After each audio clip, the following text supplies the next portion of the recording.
जय मां शारदे। सनातन धर्म की जय हो।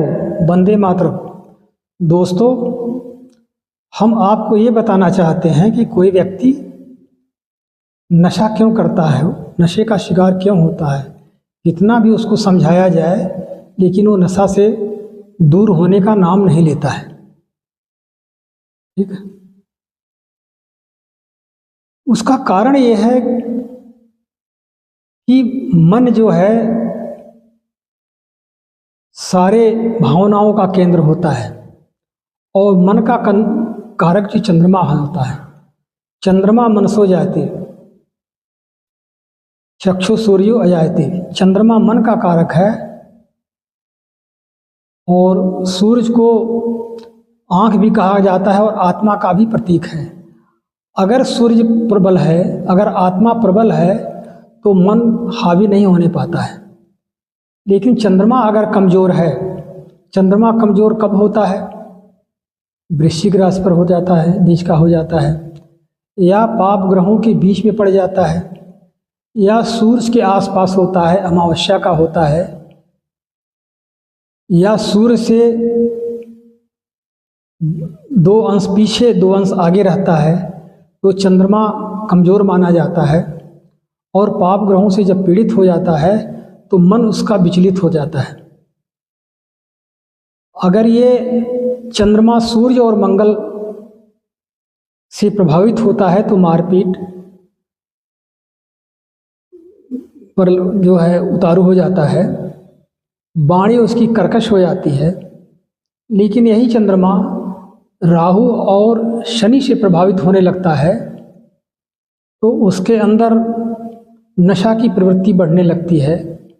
गांजा पीना, भांग पीना, शराब पीना इत्यादि नशे के जितने भी पदार्थ हैं उसमें उसका मन लगने लगता है, उस तरफ भागता है, क्योंकि चंद्रमा उस तरफ खींच के उसको ले जाता है। इसलिए पाप ग्रहों के प्रभाव के चलते ही और चंद्रमा के पीड़ित होने से आदमी नशे का आदी हो जाता है। दूसरा ग्रह है बुध, जो बौद्धिक क्षमता का कारक होता है। वो बुध के कमज़ोर होने से उसको पागलपन की स्थिति ला देता है। अगर चंद्रमा भी कमज़ोर है और बुध भी कमज़ोर है और पाप ग्रहों से पीड़ित है तो वो नशे में पागलपन की स्थिति में आ जाता है।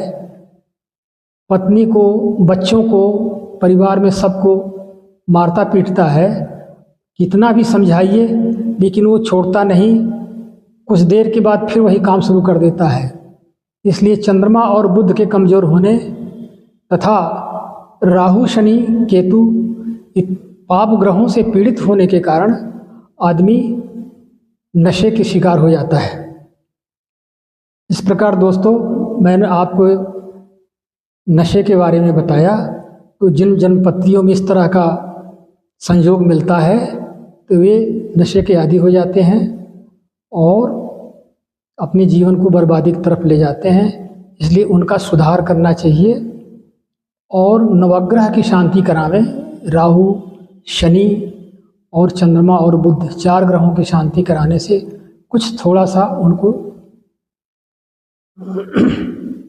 उपचार मिल सकता है। जय मां शारदे। नमस्कार दोस्तों।